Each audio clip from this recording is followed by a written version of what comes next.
Hello, my name is Callie Hatch, and this is the video for the psychosocial assessment.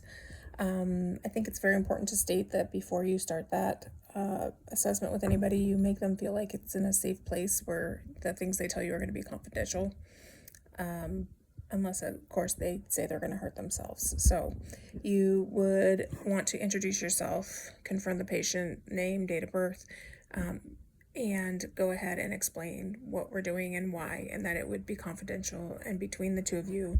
That is, unless, of course, they said that we're going to harm themselves or anyone else. The minute you start talking to this patient, you're going to look at their posture.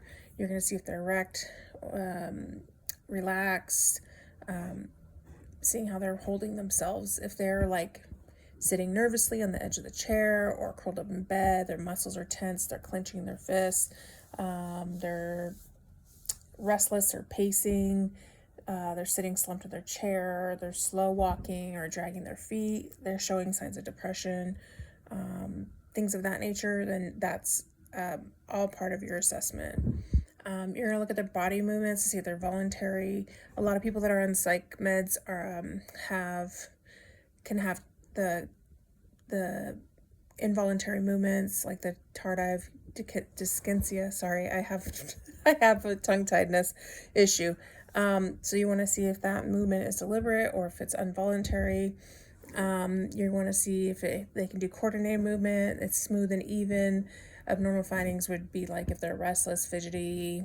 I've seen people who do the mouth thing, and they're like, or they turn their tongue, and a lot of times that's involuntary.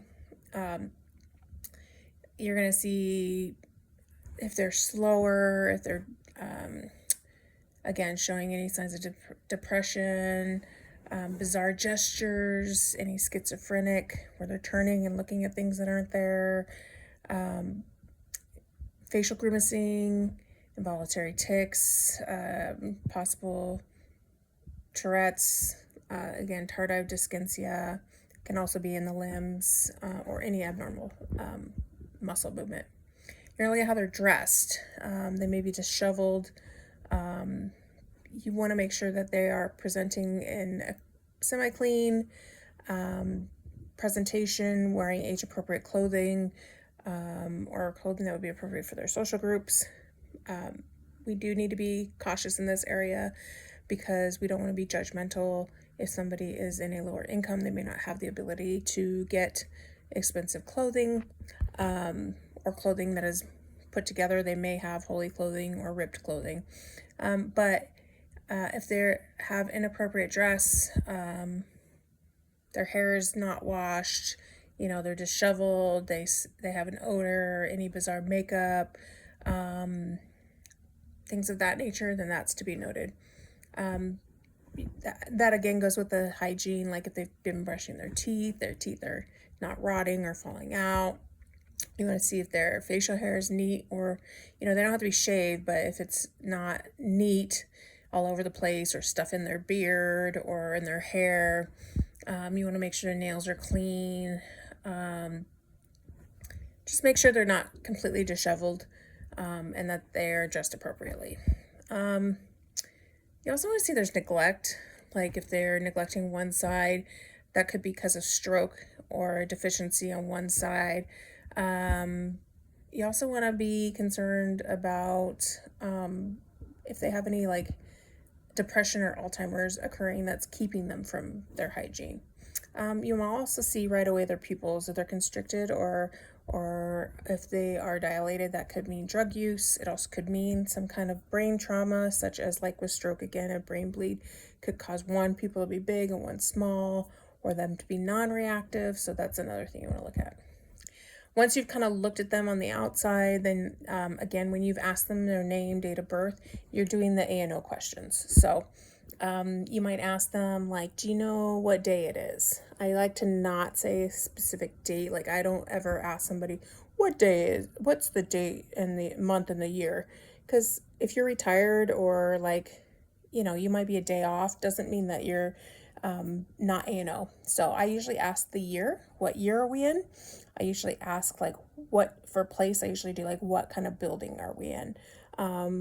Or do you know where you're at right now? Because that, for me, it's in a hospital. People should know if they're in the hospital. And, the person part, you ask their name, date of birth. So those things would be your A and O questions.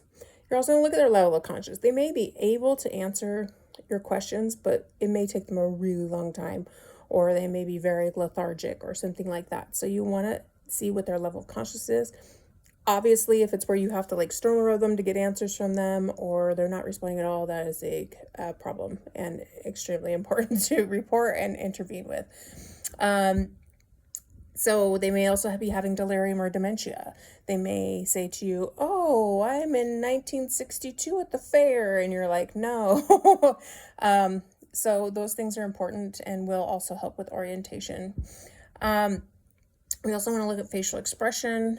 Are they appropriate for the situation? They may be telling you that they don't have any pain, but maybe grimacing. They may be telling you they're happy, but frowning. They may be saying, "Oh, I'm fine," but they're crying, things like that. So their facial expression can tell you a lot of things. Their speech. If they have a slurred speech, it could mean that they're having a stroke. It could mean that they're intoxicated. It could mean a lot of things, and means that there needs to be further follow-up. So you're going to judge their speech, try to make sure that they're making sense. That's why a lot of times with stroke evals we'll say baseball, say key, things of that nature. We're also going to look at their mood and effect. So their expression should match how they're expressing things. It should match, their mood should match what they're saying their feelings are. If you're telling them they have cancer and they're laughing, it may be a weird coping mechanism, but it also could mean that something's not right. You can have flat affect, which is a lack of emotion.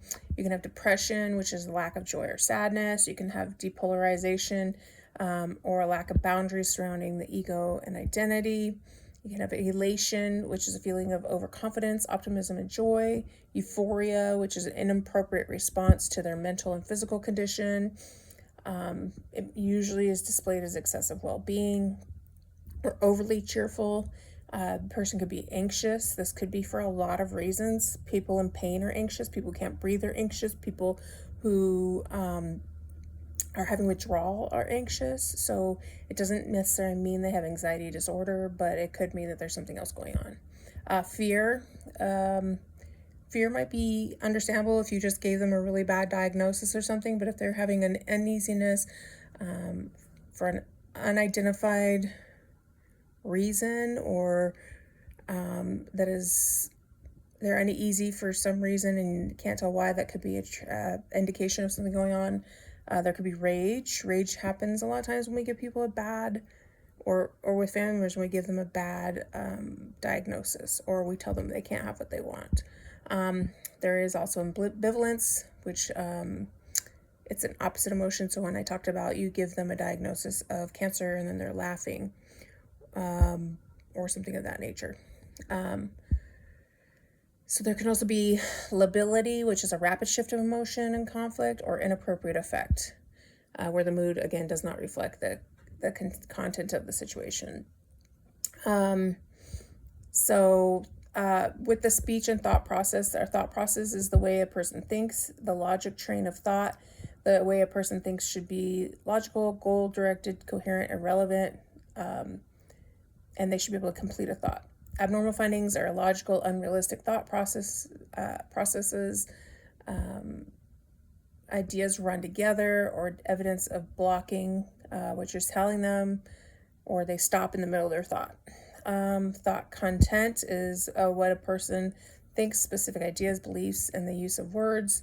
What the person says should be consistent and logical. An abnormal finding would be obsession or compulsion. Also perception, awareness of objects through the five senses. The person should be consistently aware of reality. This perception should be congruent with yours. Ask the following questions. How do people treat you? Do other people talk about you? Do you feel as if you're being watched or followed or controlled? Is your imagination very active? Have you heard your name when you're alone?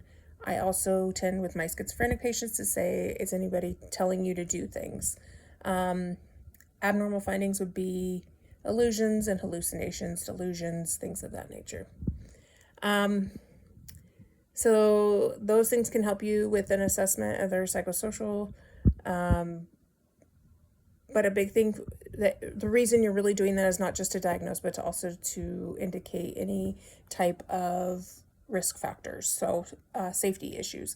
One big one is if they aren't completely with it, if they are confused, not ANO times 4, they're going to have a fall risk, a risk to not, protect themselves, protect their airway,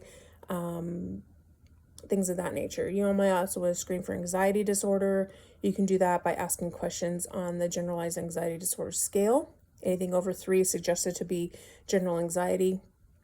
This would also include panic disorder, social anxiety disorder, and post-traumatic stress disorder. You can also screen for depression. This is very important because even though depression is very common, a lot of people suffer it.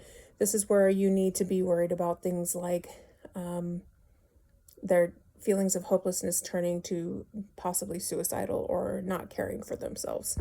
So you're going to screen for those suicidal thoughts.